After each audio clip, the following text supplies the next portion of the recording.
ஒரு வீட்டில் ஒற்றை வீட்டில் 500 நபர்கள் இந்த புதிய எஸ்ஐஆருக்கு அப்புறம் திருத்தி இவர்கள் கொண்டு வந்த இந்த ஓட்டர்ஸ் லிஸ்ட். இந்த வீட்டில் வெவ்வேறு மதங்களை சார்ந்த நபர்கள், வெவ்வேறு ஜாதியை சார்ந்த நபர்கள், வெவ்வேறு குடும்பங்களை சார்ந்த நபர்கள் அனைவருக்குமே ஒற்றை அட்ரஸ். அந்த அட்ரஸில் 509 ஓட்டர்ஸ்கள் இருக்கும்படி அவர்கள் ஃபார்ம்ஸ் ஃபில் செய்திருக்கிறார். இது தேர்தல் ஆணையம். தேர்தலை பற்றி, தேர்தலில் நடக்கக்கூடிய அந்த திருட்டுக்களை பற்றி இந்த யாத்திரையில் எடுத்து வைக்க போறார்கள்.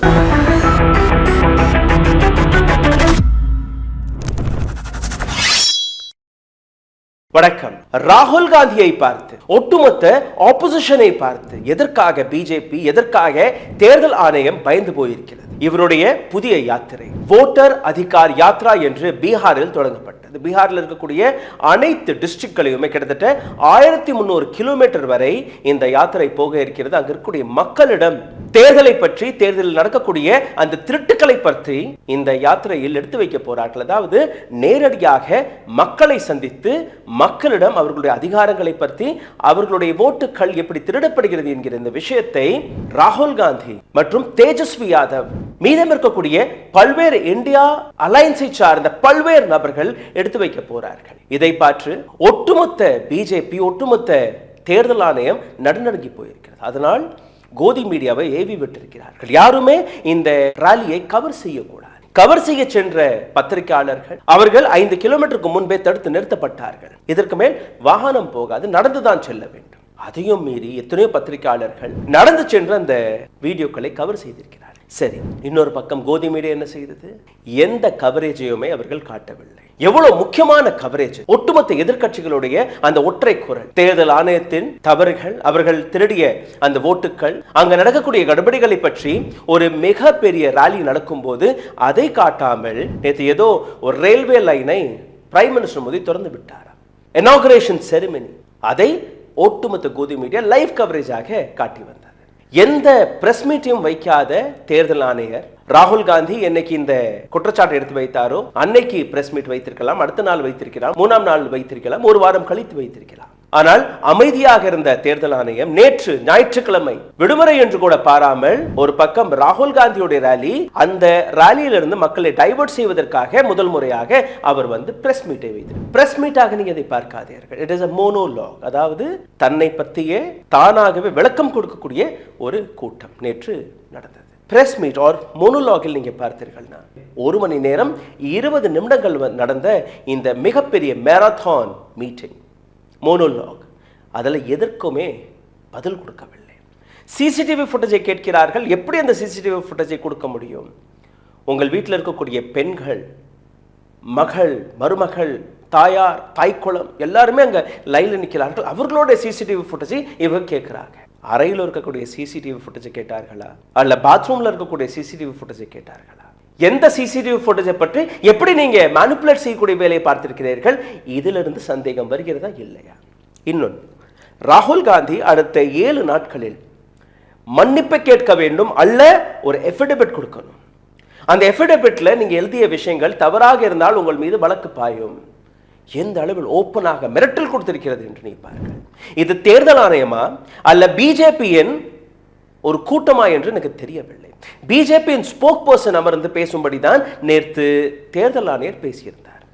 ராகுல் காந்தி எப்படி அலிகேஷன் எடுத்து வைத்தாரோ, ஒரே ஒரு அசம்பிளி சீட் இருக்கு. 6 நாட்கள் கழித்து பிஜேபியின் அனுராக் தாக்கூர் 5 லோக்சபா சீட், ஒரு அசம்பிளி சீட், கிட்டத்தட்ட ஒரு 31க்கும் மேற்பட்ட அசம்பிளி கான்ஸ்டிட்யூன்சிகளுடைய அந்த டேட்டாஸ்களை எடுத்து அதை அலசி ஆராய்ந்து அவரும் ஒரு டேட்டா வெளியிட்டிருந்தார். அந்த மாதிரி தேர்தல் ஆணையம் தவறான டேட்டாவை பப்ளிஷ் செய்திருக்கிறது. அதனால்தான் ராகுல் காந்தி, பிரியங்கா காந்தி, அகிலேஷ் யாதவ், டிம்பிள் யாதவ் இது போன்ற பல்வேறு நபர்கள் வெற்றி பெற்றிருக்கிறார்கள். அப்போ மீண்டும் ஒரு முறை அங்க தேர்தல் நடக்கணும். அப்போ ஏன் அனுராக் தாக்கூரை பார் தேர்தல் ஆணையர் ஒரு எஃபிடவிட்டை கேட்கவில்லை, மன்னிப்பை கேட்கவில்லை? அப்போ இந்த மன்னிப்பு கடிதம், இந்த எஃபிடவிட் வெறும் ராகுல் காந்தி மட்டும் தான் கொடுக்க வேண்டும். அதற்கு இவர்கள் எடுத்து வைக்கக்கூடிய வாதம், நாங்கள் அனைத்து கட்சிகளையுமே சமமாக தான் பார்த்து வருகிறோம். இப்ப ஏன் இவர்கள் பயப்படுகிறார்கள்? அதை நான் உங்களுக்கு எடுத்து காட்டுகிறேன். ஒரு ரிப்போர்ட் வெளியாகி உள்ளது. த ரிப்போர்ட்டர்ஸ் கலெக்டிவ் என்கிற இந்த அமைப்பு. இவர்கள் எடுத்து வைத்த விஷயங்களை நீங்க பார்த்தீர்கள், உங்களுக்கு புரிய வரும் எந்த அளவில் தேர்தல் ஆணையம் வோட்டர்ஸ்களை திருடி வருகிறது. ECI bundle registered 80,000 voters on fake wrong addresses in just 3 constituencies. மூணு கான்ஸ்டிட்யூன்சியை அலசி பார்க்கும்போது கிட்டத்தட்ட 80,000 வோட்டர்ஸ்களை ராங் அட்ரஸஸ்களில் ரெஜிஸ்டர் செய்திருக்கிறார்கள். எப்படி நீங்க பாருங்க. இதுக்கப்புறம் மறுபடியும் அந்த பிரஸ் மீட்டில் அவர் என்னெல்லாம் கூறினார் அதை நான் உங்களுக்கு எடுத்து வைப்பேன். எதற்காக இந்த பதற்றம் என்று உங்களால் புரிந்து கொள்ள முடியும். மூணு கான்ஸ்டிட்யூன்சியில் இருக்கக்கூடிய ஏராளமான வீடுகள், குறைஞ்சபட்சம் ஒரு வீட்டில் 20 நபர்களை ரெஜிஸ்டர் செய்திருக்கிறார்கள். அதிகபட்சம் 500 நபர்கள் ஒரு வீட்டில், ஒற்றை வீட்டில் 500 நபர்கள் இந்த புதிய SIRக்கு அப்புறம் திருத்தி இவர்கள் கொண்டு வந்த இந்த வோட்டர்ஸ் லிஸ்டில் எப்படி நீங்க பாருங்க. பிப்ரா, Bihar. Election Commission of India have registered 509 voters from different families, caste and communities living together in a single house, Galimpur village in Pipra. Bihar அங்க இருக்கக்கூடிய பிப்ரா என்கிற டிஸ்ட்ரிக்ட், இந்த டிஸ்ட்ரிக்ட்ல இருக்கக்கூடிய கலிம்பூர் என்கிற கிராமம். இந்த கிராமத்தில் ஒரு வீடு இருக்கு. இந்த வீட்டில் வெவ்வேறு மதங்களை சார்ந்த நபர்கள், வெவ்வேறு ஜாதியை சார்ந்த நபர்கள், வெவ்வேறு குடும்பங்களை சார்ந்த நபர்கள் அனைவருக்குமே ஒற்றை அட்ரஸ். அந்த அட்ரஸில் 509 ஓட்டர்ஸ்கள் இருக்கும்படி அவர்கள் ஃபார்ம்ஸ் ஃபில் செய்திருக்கிறார்கள். இது தேர்தல் ஆணையம். இது பை மிஸ்டேக் நடந்திருக்கலாம் சார். ஒரு சில மிஸ்டேக் நடப்பது சாதாரணமாக தானே. சரி, இப்போ இன்னொரு எக்ஸாம்பிள் எடுத்து காட்டுகிறேன். இன்னொரு இதே கிராமம் பிப்ரா என்கிற இந்த கான்ஸ்டிட்யூன்சியில் இன்னொரு கிராமம். அங்க இருக்கக்கூடிய ஒரு வீட்டில் 459 நபர்கள், 459 voters has been registered in the same house. Different caste, different community, different religion, different families. 459 voters. இதுவும் தவறு நீங்க பாக்குறீங்களா? இன்னொரு எக்ஸாம்பிள் உங்களுக்கு எடுத்து காட்டுகிறேன். ரிப்போர்ட்டர்ஸ் கலெக்டிவ் அவர்கள் நேரடியாக இந்த கிராமங்களுக்கு சென்று ஒவ்வொரு இடத்திலுமே இன்வெஸ்டிகேஷன் செய்திருக்கிறார். இன்வெஸ்டிகேஷன் செய்து பார்க்கும்போது பிப்ரா, பகாஹா மற்றும் மோத்திஹாரி இந்த 3 கான்ஸ்டிட்யூன்சியில் அவர்கள் தேடி பார்க்கும்போது கிட்டத்தட்ட 3590 கேசஸ், 1-2 அல்ல, 3590 கேசஸ். குறைஞ்சபட்சம் 20 நபர்கள் ஒரு வீட்டில், அதிகபட்சம் 509 நபர்கள் ஒரே வீட்டில். இதைத்தான் ராகுல் காந்தி கர்நாடகாவில் எடுத்து வைத்த அந்த விஷயம். ஒரு வீட்டில் 80 நபர்கள் ரெஜிஸ்டர் செய்திருக்கிறீர்கள், இன்னொரு வீட்டில் 48 நபர்கள் நீங்கள் ரெஜிஸ்டர் செய்திருக்கிறீர்கள். அதைத்தானே இன்னைக்கு பீகாரில் இருக்கக்கூடிய இந்த டேட்டாவும் வெளிக்காட்டுகிறது. சரி, இந்த ஒட்டுமொத்த விவகாரத்தை இன்னும் ஆழமாக உங்களுக்கு நான் எடுத்து காட்டுகிறேன். இந்த மாதிரியான 80,000 ஓட்டர்ஸ்களை இவர்கள் 3 கான்ஸ்டிட்யூன்சியில் சேர்த்திருக்கிறார்கள். இந்த ஒட்டுமொத்த விஷயத்தை நீங்கள் பாருங்கள். ஃபர்ஸ்ட் பகாஹா என்கிற இந்த எலக்ட்ரோரல் ரோல் சுப்ரீம் கோர்ட் இந்த டேட்டாவை ரீடபிள் ஃபார்மேட்டில் நீங்கள் அப்லோட் செய்ய வேண்டும் என்று கூறியதற்கு பின்பு 56 மணி நேரத்தில் தேர்தல் ஆணையம் இந்த புதிய வோட்டர்ஸ் லிஸ்ட்டை அப்லோட் செய்தது. இதற்கு முன்னாடி கேட்டபோது இல்லை நாங்கள் இதெல்லாம் கொடுக்க முடியாது. இதே பிரஸ் மீட்டில் அவரிடம் கேட்டபோது சிசிடிவி ஃபுட்டேஜ், உங்கள் வீட்டு பெண்களுடைய சிசிடிவி ஃபுட்டேஜை அவர்கள் கேட்கிறார்கள். அங்கே வரிசையில் நிற்கும் போது அவர்களுடைய படமெல்லாம் வந்துடும்ல, அதனால நாங்கள் கொடுக்கவில்லை. Is this what an answer? Is this what an answer you are expecting from a constitutional body which is Election Commission of India? இந்த இடத்துல நீங்க பாருங்க, 9 வீடுகளில் ஒவ்வொரு வீட்டிலையுமே 100 ஓட்டர்ஸ்களை இவர்கள் ரெஜிஸ்டர் செய்திருக்கிறார்கள். இன்னொரு வீடு இருக்கிறது. இந்த வீட்டில் 248 இண்டிவிஜுவல்ஸ், 248 இண்டிவிஜுவல்ஸ் இந்த இடத்துல ரெஜிஸ்டர் செய்திருக்கிறார்கள்.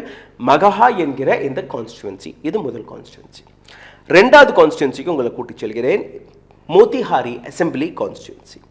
இதில் நீங்கள் பார்த்தீர்கள்னா 100 அல்ல 100க்கும் மேற்பட்ட ஓட்டர்ஸ்களை நான் எக்ஸிஸ்டிங் அட்ரஸ், வீடே கிடையாது, ஏதோ ஒரு அட்ரஸை போட்டு ஏதோ ஒரு ஓட்டர்ஸ் லிஸ்ட்டை அவர்கள் சேர்த்திருக்கிறார்கள்.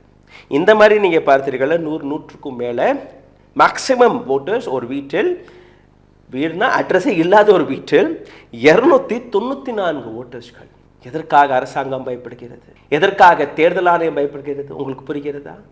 அட்ரஸே இல்லை, அட்ரஸ் இல்லாத ஒரு இடத்தில் 294 ஓட்டர்ஸ்களை அவர்கள் ரெஜிஸ்டர் செய்திருக்கிறார்கள். பிப்ரா, மோத்திஹாரி அண்ட் பகாஹா இந்த 3 அசம்பிளியில் நீங்கள் பார்த்தீர்கள். திஸ் கம்ஸ் அண்டர் சம்பாரன் ரீஜனில் இருக்கக்கூடிய இந்த இடத்தில் கிட்டத்தட்ட 10 லட்சம் ரெஜிஸ்டர்ட் ஓட்டர்ஸ் இருக்கிறார்கள்.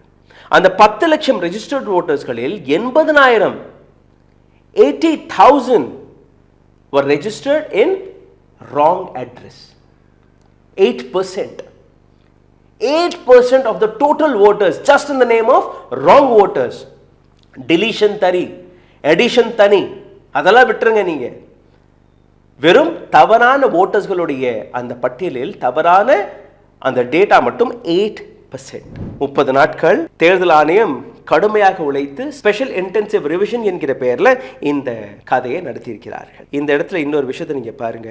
இண்டிபெண்டன்ட் டேட்டாவை அனலைஸ் செய்து இசிஐ எந்த புதிய டேட்டாவை வெளியிட்டிருக்கிறார்களோ, அதாவது அந்த ரீடபிள் ஃபார்மேட்டில் பிப்ரா, பகாரா, மோத்திஹாரி இந்த 3 இடங்களை மற்றும் அலசி பார்க்கும்போது இத்தனை குறைகள், இத்தனை தவறுகள். இது ஒரு கேஸ் 2 கேஸ் கிடையாது. இந்த டீம் அங்கெல்லாம் போய் நீங்க பார்த்தீர்கள்னா ஒவ்வொரு வீட்டில் இருக்கக்கூடிய நபர்களை சந்தித்து அவர்களிடம் ரிப்போர்ட்டும் எடுத்திருக்கிறார்கள். அவர்களுடைய படங்களை நீங்க பார்க்கிறீர்கள். இந்த முதல் படத்தை நான் உங்களுக்கு எடுத்து காட்டுகிறேன். சிவநாத் தாஸை போய் கேட்டபோது, என்ன சார் இந்த நபர் வந்து அந்த 509 ஓட்டர்ஸ் ஒரே வீட்டில், அதுல ஒரு நபர், என்ன சார் உங்க வீட்டில் இத்தனை பேர் ரெஜிஸ்டர் ஆயிருக்கிறாருன்னா, எங்களுக்கு தெரியவே தெரியாது, யாருமே எங்க வீட்டுக்கு வரல, எந்த ஃபார்மையும் நாங்க நிரப்பல, எந்த ஓட்டர்ஸ் ஐடியும் எங்களிடம் கேட்கல. 2வது, இங்க இருக்கக்கூடிய நபர்கள் வெவ்வேறு மதங்களை சார்ந்த நபர்கள், வெவ்வேறு ஜாதியை சார்ந்த நபர்கள். எங்கள் கிராமத்தில் ஒரு ஜாதியை சார்ந்த நபர்கள், இந்த கிராமத்தில் அந்த ஜாதியை சார்ந்த நபர்கள் தான் இருப்பார்கள், இன்னொரு கிராமத்தில் இன்னொரு ஜாதி, அப்படித்தான். ஒரே வீட்டில் ஒரே தலித், பிராமன், பனியா எல்லாருமே ஒரே இடத்தில் எப்படி இருக்க முடியும்? இது சாத்தியமே கிடையாது என்று அவருடைய கேள்வி. 2வது, யூபி உத்தரப்பிரதேசத்தை சார்ந்த ஓட்டர்ஸ் ஐடி அதை வைத்திருக்கக்கூடிய நபர்கள், அவர்களையும் இங்க சேர்த்திருக்கிறார்கள். அதற்கான ப்ரூஃபை நான் உங்களுக்கு எடுத்து காட்டுகிறேன். இந்த அட்ராசிட்டியை கொஞ்சம் பாருங்கள். அஜய்குமார் ஜா இவர் கொடுத்த பதிலை நீங்க பார்த்தீர்கள்னா, 459 voters living under booth number 320ல எலக்ட்ரோரல் ரோல் 2003ல வெளிவந்த இந்த இன்வெஸ்டிகேட்டிவ் ரிப்போர்ட்டை நான் உங்களுக்கு எடுத்து காட்டுகிறேன். 459 voters from different address 2003ல வெளிவிட்ட இந்த லிஸ்ட்ல இவர்கள் வெளிக்காட்டியிருக்கிறார்கள். 22 years 22 வருடங்கள் எந்த விதமான எஸ்ஐஆரும் நடத்தாமல் திடீர் என்று இதற்காக நடத்துகிறீர்கள். இந்த கேள்வியும் பிரஸ் மீட்டில் கேட்கப்பட்டது. ஏன் சார் இந்த திடீர்னு அவசரப்பட்டு அவசரமாக இந்த டேட்டாவை எடுத்து வருகிறீர்கள்? அதற்கு எந்த விதமான பதிலும் கிடையாது. அனைத்தையுமே பூசி முழுக்கக்கூடிய வேலையை பார்த்தார்கள். 80 நிமிஷம், 1 மணி நேரம் 20 நிமிடங்கள் வரை நடந்த இந்த பிரஸ் மீட்டில் என்னதான் கிடைத்தது என்று நீங்க பார்த்தீர்கள்னா, எதுவுமே கிடைக்கவில்லை. கிடைத்தது பெரும் மிரட்டல் மற்றும் தான். இது இன்னொரு பெண்மணியுடைய போட்டோ நீங்க பார்க்குறீங்க. Shakeela Khatoon, house number 2, booth number 196. இவருடைய வீட்டிலும் ஏராளமான நூற்றுக்கணக்கான நபர்களை ரிஜிஸ்டர் செய்திருக்கிறார்கள். இவரிடம் கேட்டபோது வெறும் ஆதார் கார்டை மட்டும் தான் இவர்கள் எங்களிடமிருந்து வாங்கி சென்றார்கள் ஒழிய வேறு எதுவுமே எங்களிடம் வாங்கி செல்லவில்லை. அங்கே இருக்கக்கூடிய பல நபர்கள், எங்களுடைய கிராமத்தில் வீடு இருக்கு, ஆனால் வீட்டில் பக்காவான நம்பர் எல்லாம் கிடையாது சார், இங்கே நம்பர் எல்லாம் எங்கேயுமே கொடுக்கப்படலை, அப்புறம் எப்படி இவர்கள் நம்பரை வைத்து ரெஜிஸ்டர் செய்தார்கள், பெயர்களை வைத்து ரெஜிஸ்டர் செய்தார்கள் என்று எங்களுக்கு புரியவில்லை என்கிற அந்த விஷயத்தை இந்த ரிப்போர்ட் வெளிக்காட்டுகிறது. இதே போன்ற பல்வேறு இடங்கள், அந்த இடத்தில் பூத் நம்பர் 319 இங்கே இருக்கக்கூடிய காரஸ்பாண்டன்ட் சசி ராஜன் ஜா, பூத் லெவல் ஆஃபீஸர், இவரை போய் சந்தித்து அவரிடம் கேள்வி கேட்டபோது அவரே ஒப்புக்கொண்ட ஒரு விஷயம், சார் நாங்கள் எந்த வீட்டுக்கும் போகலை, யாரையும் போய் சந்திக்கவில்லை, டோர் டு டோர் கேம்பெயின் எல்லாம் இங்கே நடக்கவில்லை. Ever since I became a BLO, நான் பிஎல்ஓவாக பதவியேற்றதுக்கு பின்பு I have seen many mistakes, how got them corrected, but many things were done in hurry. நான் பல இடங்களில் போய் திருத்தக்கூடிய வேலையை பார்த்திருக்கிறேன், ஆனால் இங்கே ஏராளமான தவறுகள் அவசரத்தில் நடந்துள்ளது. அவசரப்பட்டு பல தவறுகளை இங்கே இருக்கக்கூடிய பிஎல்ஓ ஆஃபீஸர்கள் செய்திருக்கிறார்கள். We had to stay awake all night to upload documents of election commission's website. நாங்கள் இரவு முழுவதும், பகல்ல நாங்கள் போய் இந்த டேட்டாவெல்லாம் நிரப்புவோம், இரவுல அதெல்லாம் நாங்கள் வெப்சைட்ல அப்லோட் செய்வோம். The website did not work during the daytime anyway. No one here has been allotted a separate housing holding number. Even it happened, no one remembers. இந்த ஏரியாக்களில் எந்த விதமான வீட்டு நம்பருமே கிடையாது. அப்படி இருந்திருந்தால் கூட அவர்களுக்கு அந்த வீட்டு நம்பரும் தெரியாது. பகல் நேரத்தில் இந்த வெப்சைட் வேலை பார்க்காது, இரவில் மட்டும்தான். இது ஒரு BLO ஆஃபீஸருடைய இந்த ஸ்டேட்மெண்ட். சிந்தித்து பாருங்கள், எந்த அளவில் இந்த கடுபிடிகள் நடக்கிறது, எதற்காக இந்த யாத்திரையை இந்த அளவில் புறக்கணிக்கக்கூடிய வேலையை அல்ல டிஸ்டர்ப் செய்யக்கூடிய வேலையை இவர்கள் செய்து வருகிறார்கள். நேற்று தேர்தல் ஆணையர் எந்த அளவில் மிரட்டியிருக்கிறார் என்று நீங்க பார்க்க வேண்டும். ஏராளமான கேள்விகள். ராகுல் காந்தியாக இருக்கட்டும் அல்ல பிஜேபியோடைய ஸ்போக் பர்சன் ஒரு யூனியன் மினிஸ்டர் அனுராக் தாக்கூராக இருக்கட்டும், அவர்கள் எடுத்து வைத்த கேள்விகள் என்ன? எடிஷன் அண்ட் டெலிஷன் நடக்கிறது முதல் முறையாக அல்ல. அகிலேஷ் யாதவ் தன்னுடைய கான்ஸ்டிடுவன்சியில் 18,000 நபர்களுடைய ஓட்டு டிலீட் செய்யப்பட்டது என்கிற ஒரு அப்ளிகேஷனை, ஒரு கம்ப்ளைண்ட்டை ECIயிடம் கொண்டு போய் கொடுத்திருந்தார். இப்போ எல்லாமே முறைப்படி தான் நடக்க வேண்டும் என்று எப்படி கூறுகிறார்களோ அந்த முறைப்படி தான் அவர்கள் கம்ப்ளைண்ட் கொடுத்தார்கள். என்ன ஆனது? அந்த 18,000 நபர்கள் சேர்க்கப்பட்டார்களா? டெல்லியின் அரவிந்த் கெஜ்ரிவால் அவருடைய கான்ஸ்டிடுவன்சியிலிருந்து 10,500 நபர்கள் திடீரென்று சேர்க்கப்பட்டார்கள் என்று கூறினார்கள். அந்த அப்ளிகேஷன், அந்த கம்ப்ளைண்ட்டுக்கு ஏதாவது நடந்ததா? எதுவுமே கிடையாது. அப்போ எங்கெல்லாம் ஒபிஷியலாக இந்த கம்ப்ளைண்ட்ஸ்கள் கொடுக்கப்படுகிறதோ அதற்கும் எந்த விதமான ஆக்ஷன் எடுக்காத தேர்தல் ஆணையம் நேற்று பிரஸ் மீட்டில் என்னெல்லாம் கூறியது அதை நீங்க பாருங்கள். Rejection of vote thief allegation. We strongly refute Rahul Gandhi's claim of large scale voters fraud. ராகுல் காந்தி எழுப்பிய அனைத்து சந்தேகங்களுமே தவறானது, போலியானது. 2024 லோக்சபா எலெக்ஷனில் எந்த விதமான மேல் பிராக்டிஸும் மகாதேவபுரா கான்ஸ்டிடுவன்சியில் நடக்கவில்லை. எலெக்ஷன் கமிஷன் ஆஃப் இந்தியாவின் எலெக்ஷன் கமிஷனர் குமார் அவர்கள் கொடுத்த இந்த தகவல். ஓட் சோரி என்கிற இந்த வார்த்தையே ஒட்டுமொத்த கான்ஸ்டிடியூஷனையே இழிவுபடுத்தும்படி இருக்கிறது. அதனால் அவர் மன்னிப்பை கேட்க வேண்டும். அதாவது இது எப்படி இருக்குன்னா, ஒரு திருடரை உட்கார வைத்து நீங்களே உங்களுக்கான வழக்கை வாதாடுங்கள், நீங்க திருடவில்லை என்கிறதை நீங்களே ப்ரூவ் செய்து விடுங்கள். அவர் திருடணும்னு சொல்லுவாரா? இல்லை, நான் திருடலைன்னு தான் சொல்லுவார். அப்படிதான் இதுவும் இருக்கிறது. இந்த இடத்துல நீங்க பாருங்க, டிமாண்ட் ஆஃப் எஃபிடபிட் அண்ட் அப்பாலஜி. ராகுல் காந்தி முன் வந்து மன்னிப்பை கேட்கணுமா, ஒரு எஃபிடபிட்டை சப்மிட் செய்யணுமா? 6 மாதங்கள் உழைத்து நீங்க பார்த்த அந்த டேட்டா, 7 அடி உயரத்தில் இருக்கக்கூடிய அந்த காகிதங்கள், 40-50 நபர்கள் சேர்ந்து ஒவ்வொரு பேப்பரையும் அலசி ஆராய்ந்து இந்த 1,250,000 தவறான ஓட்டர்ஸ்கள் இருப்பதாக கண்டுபிடித்து காட்டியதற்கு பின்பு நீங்க மன்னிப்பு கடிதத்தை கேட்கிறீர்கள். நாங்க கொடுத்த டேட்டா 100% சரி சார், ஒரு ஓட்டர் கூட தவறா இல்லைன்னு நீங்க ஒரு எஃபிடபிட்டை கொடுக்கலாமா இல்லையா? அல்ல ராகுல் காந்தி எப்படி டேட்டாவை கொடுத்தாரோ அதே போட்டுதானே அனுராக் தாக்கூர் கொடுத்தார். அதற்கும் மேல 5 லோக்சபா கான்ஸ்டிடுவன்சி, ஒரு அசம்பிளி கான்ஸ்டிடுவன்சி, எல்லாத்தையுமே சேர்த்தீர்கள்னா 31 அசம்பிளி கான்ஸ்டிடுவன்சியை சேர்ந்த இந்த டேட்டாவை எப்படி நீங்க எடுத்தீர்கள்? எப்படி உங்க கைக்கு வந்துச்சு? நாங்க இந்த ஃபார்மேட்ல தானே கொடுத்தோம், ஹார்ட் காப்பியாக தானே கொடுத்தோம், எப்படி உங்கள்ட்ட சாஃப்ட் காப்பி வந்தது? நீங்க கேள்வி கேட்டீர்களா? இல்ல அவரிடம் ஒரு மன்னிப்பு கடிதத்தை கேட்டீர்களா? எதுவுமே கிடையாது. இந்த இடத்துல நீங்க பாருங்க, transparency and special intensive revision.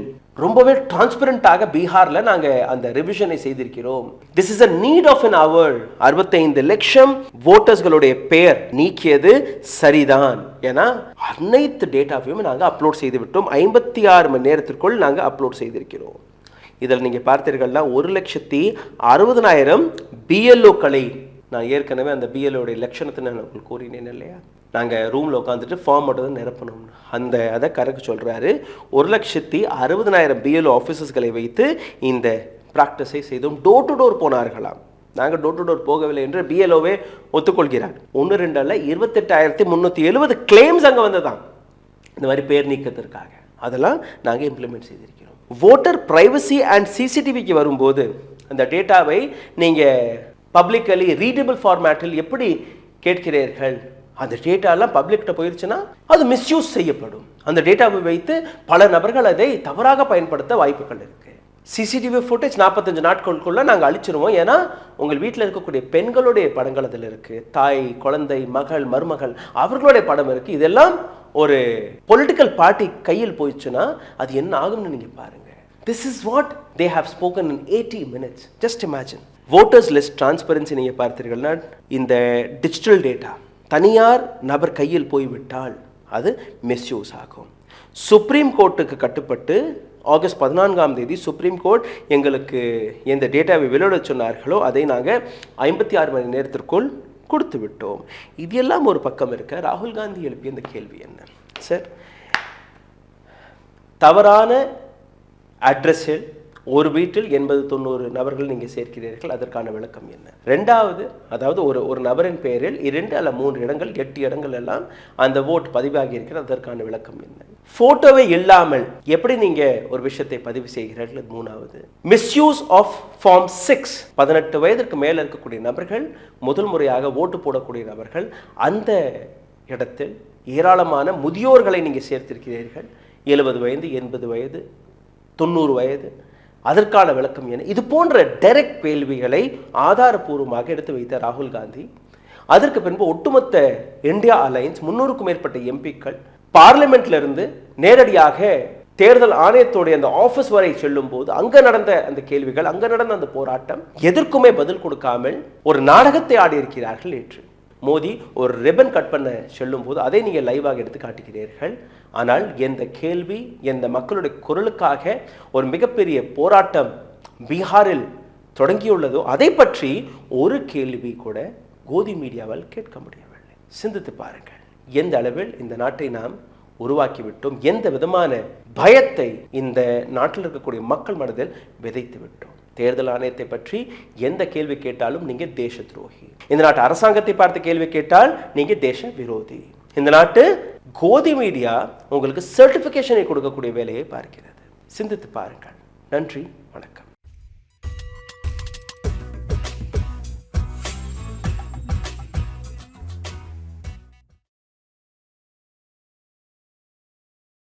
ஊடகம் கார்ப்பரேட் அரசியல்வாதிகளின் கைப்பாவையாக அடிமைகளாக இருந்தது போதும், இனி சாட்டை எடுத்து சுழற்றும் நேரம் வந்துவிட்டது. ஊடகம் பொதுமக்களாகிய உங்களுக்காக, உங்களாலேயே இயக்கப்பட வேண்டும். ஊடக சுதந்திரத்திற்காக உங்களின் பங்களிப்பை இன்றே அளித்திடுங்கள்.